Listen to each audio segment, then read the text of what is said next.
என்ன மദ്രാസா? ஆமா. புரிஞ்சு உள்ள போயிடுவீங்களே? ஆமாமா. ஒரு நாளைக்கு 15 ரூபாய் வாடகை, 50 ரூபாய் அட்வான்ஸ்.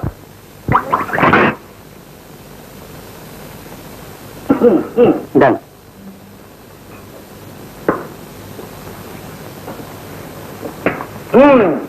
கரெக்டா போறமே உணர்ச்சி வசப்பட்டுடுவீங்களே. வாங்க இந்தாங்க. எதுக்குங்க தாலி? கேப்பியே உனக்கு என்ன? நீங்க பாட்டுக்கு உள்ள இருப்பீங்க, போலீஸ்காரன் வந்து கதவை தட்டினா திருவிழா முடிப்பீங்க. ஒன்ன விட்டுடுவான். அந்த பொண்ணை கொண்டு போய் ஹோம்ல போட்டுடுவான். இந்த பாரு, போலீஸ்காரன் வந்து கதவை தட்டினா தாலி எடுத்து பழிச்சுன்னு கழுத்துல கட்டுங்க. காலையில போகும்போது அவுத்து என் கையில கொடுத்துட்டு உங்க பாட்டுக்கு போங்க. பொட்டு பூவெல்லாம் கூட கொடுக்கறதா பாப்பா தான் வச்சுக்கிட்டு வந்திருக்கேன். என் மேல உனக்கு நம்பிக்கை இல்லையா? முதலாளி, என்னடா பொண்ணு புதுக்கு போல இருக்கு, ரொம்ப பயப்படுவேன். நம்ம லாட்ஜ் ராசியான லாட்ஜ்ட. என்ன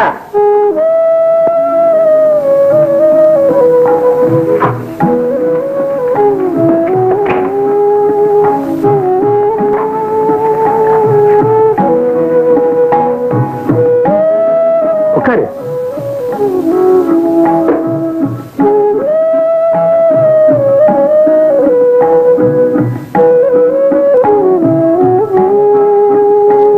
என்ன கௌசல்யா, வந்ததுல இருந்து பேசாம இருக்கேன்?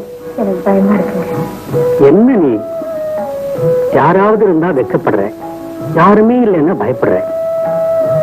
கௌசல்யா, ஒரே ஒரு தரம் சொல்லியா? ஒரு பாட்டு ஒண்ணு பாடு. கொத்திடுவேன். அதுக்கு ரேடு ஒண்ணு வாங்கி வச்சுக்க. நீதானே சொன்ன என் பிரியப்படி எல்லாம் நடந்துக்குவேன்னு. ஐயோ, பிஸ்கோட்டு திங்கிற பசங்களுக்கு எல்லாம் எதுக்கையா இந்த பிசினஸ்?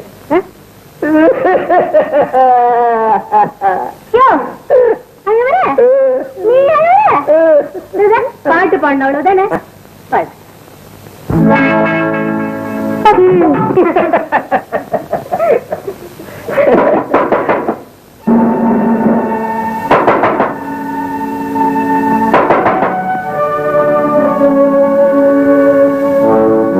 நீங்க பாட்டுக்கு உள்ள இருப்பீங்க, போலீஸ்காரன் வந்து கதவை தட்டினா திருவிழா முடிப்பீங்க. ஒன்ன விட்டுடுவான். அந்த பொண்ணை கொண்டு போய் ஹோம்ல போட்டுடுவான். இந்த பாரு, போலீஸ்காரன் வந்து கதவை தட்டினா தாலி எடுத்து பழிச்சுன்னு கழுத்துல கட்டுங்க.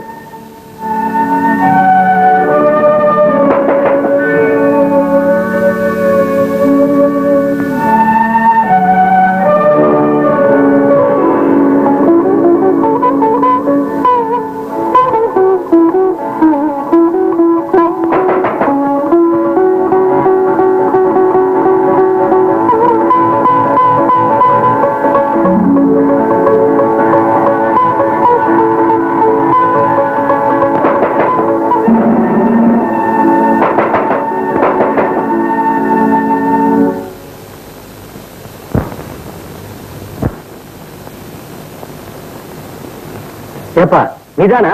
ஏன் கொடு கொடுக்க கூடாது?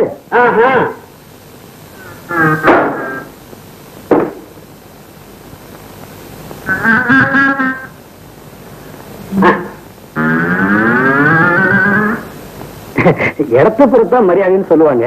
அது சரியா போச்சு.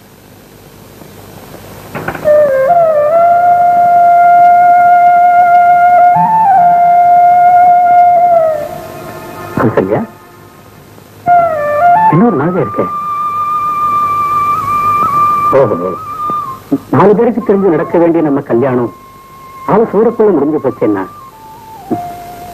இதையும் ஒத்து பண்ணவங்களுக்கு இடம் முக்கியம் இல்ல, எண்ணம் தான் முக்கியம். நம்ம கல்யாணத்துக்கு சாட்சியா ஐயரும் அக்னியும் இல்லைன்னு நினைக்கிறியா? ஆண்டவன் இருக்காரே. கௌசல்யா, என்ன கௌசல்யா, என் மேல உனக்கு நம்பிக்கை இல்லையா?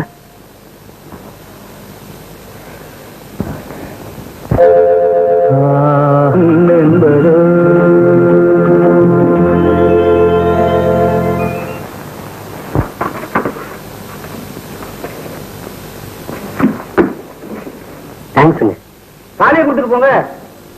கௌசல்யா, தாலி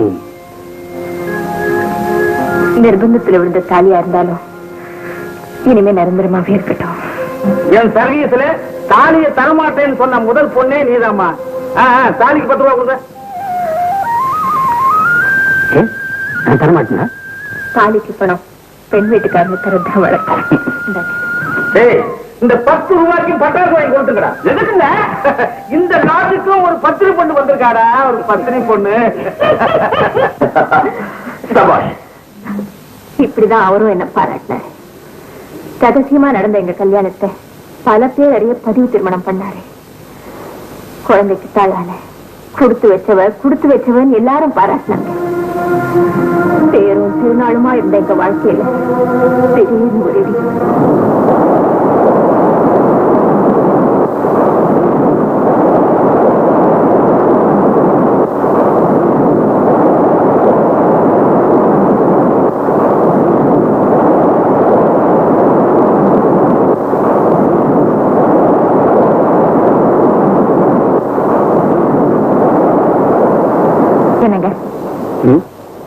கொஞ்ச நாளாவே உங்ககிட்ட ஒண்ணு கேட்கணும்னு. என்ன? என்னவோ போல இருக்கீங்களே, ஆபீஸ்ல ஏதாவது தகராறா? ஆமா, எனக்கு என் முதலாளிக்கும். நான் பெரிய புத்திசாலியா, என்னோட திறமையினாலதான் அவரோட பிசினஸே வளர்ந்துச்சான். அதனால அவருடைய சொத்து பூராவே எனக்கே எழுதி வைக்க போறாராம். அப்படியா? ஆமா. இவ்வளவு பெரிய பொறுப்பை எப்படி சுமக்குறதுங்கிற கவலையா? என்ன நம்பி கழுத்தை நீட்டின உன்னை எப்படி கைவிடுறதும் தான் கவலையா இருக்கு. என்னங்க? ஆமா கௌசல்யா, அத்தனை சொத்துக்கு நான் சொந்தக்காரன் ஆகணும்னா அவரோட மகளை நான் கல்யாணம் பண்ணிக்கணுமா? நீங்க கல்யாணம் ஆனவர்னு அவருக்கு தெரியாதா? தெரியாது. தெரிஞ்சிருந்தா அப்பவே என் கணக்கு தீர்த்து அனுப்பியிருப்பார். தெருவில் நின்றுட்டு இருந்த உன்னை வீட்டுக்கு கூட்டிக்கிட்டு வந்தேன். இப்ப நானே தெருவுக்கு போக வேண்டிய நிலைமை வந்துருச்சு. இத பாருங்க, மனைவிங்கிறவன் புருஷனுக்கு துணையா இருக்கிறவன் தொந்தரவு கொடுக்கிறவன் இல்ல. உங்க சந்தோஷத்துக்கு இணங்கலா நான் இருந்தா சொல்லுங்க. இப்பவே நானும் என் குழந்தையும் இந்த கடனை விழுந்து போய் சம்பாதிச்சுக்கிறோம். இல்லைங்க, குழந்தைய காணுங்க. வீட்டுல சொல்ல போதும் இது வேறையா? போய் கேட்க.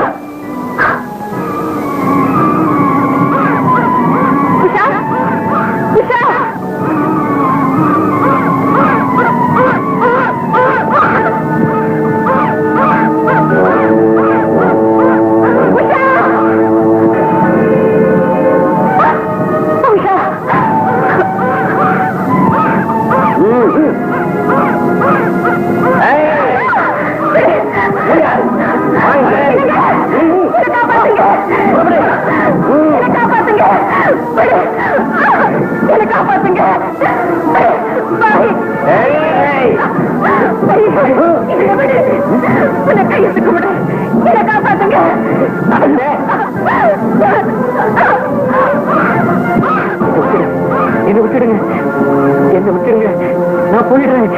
என்ன விட்டுடுங்க.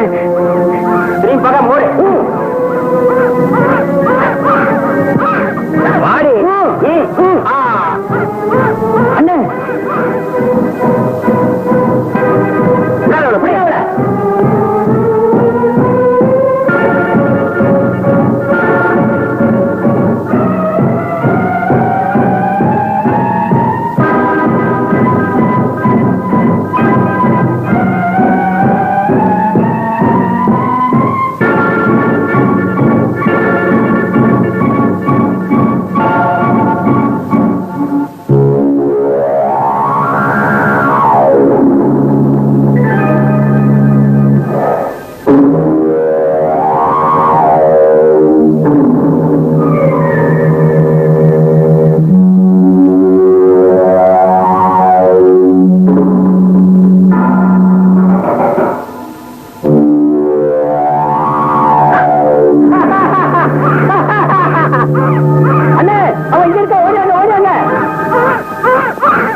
ஏன் இங்க வந்த?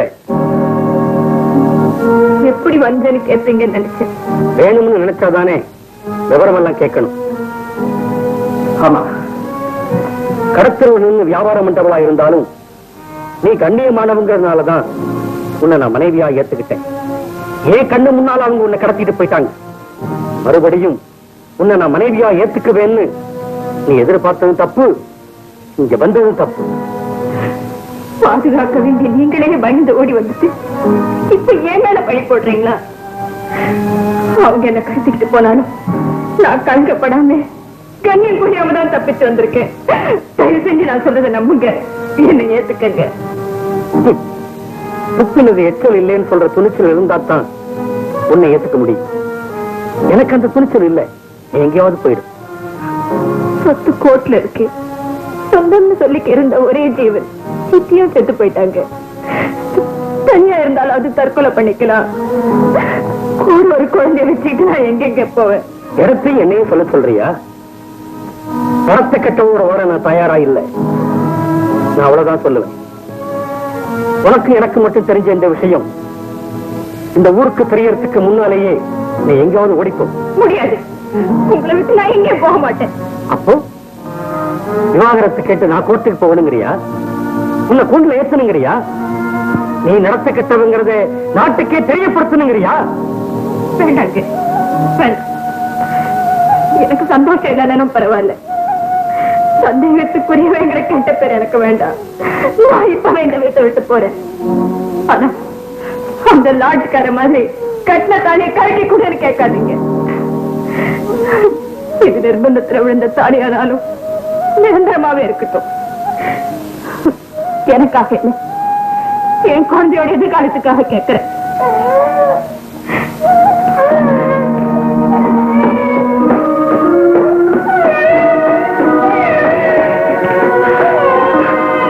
சூழ்ந்த வீட்டு இடம் இல்லை, பிறந்த வீட்டையும் வழி இல்லை. கையில குழந்தையும் மனசுல சுமையுமா பழிய சுமந்துக்கிட்டு வாழ்றதை விட புதிய விட்டுலான்னு முடிவு பண்ண. தற்கொலைக்கு தயாரா இருந்ததா என் குழந்தைய கொல்ற பாவத்துக்கு தயாரா இல்லை. அவளுக்காகவாவது வாழ்றதுன்னு முடிவு பண்ண வாழ்ந்துட்டு இருக்கேன்.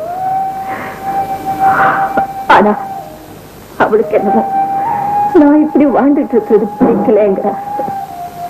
உஷாவுக்கு மட்டுமில்ல, எனக்கும் தான். அது தப்பு, நானும் புரிஞ்சுக்கிட்டேன். அதனாலதான் இப்ப உங்களோட தைரியமா பேசுறேன், தாராளமா பழகிறேன். இதுக்கெல்லாம் ஒரு காரணம் இருக்கு. அந்த காரணத்தை என்கிட்ட கேட்டு தெரிஞ்சுக்க வேண்டிய அவசியம் உங்களுக்கு இருக்காது. ஏன்னா எல்லாருடைய இதயத்தையும் தெரிஞ்சு எழுதுற நீங்க என் எண்ணத்தையும் புரிஞ்சிருப்பீங்கன்னு நம்புறேன்.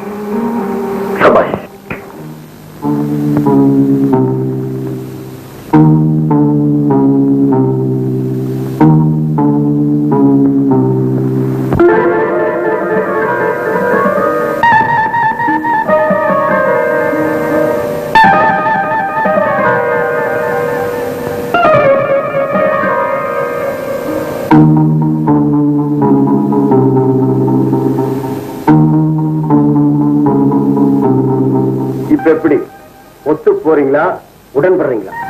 ஒத்து போறதா இருந்தா இதை எடுத்துக்குங்க, உடன்படுறதா இருந்தா திருப்பி கொடுத்துருங்க.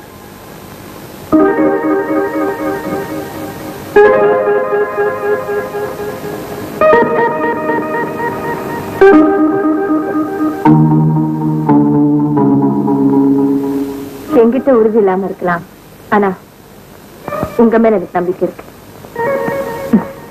நான் உங்களை நம்பித்தான் ஆகணும்.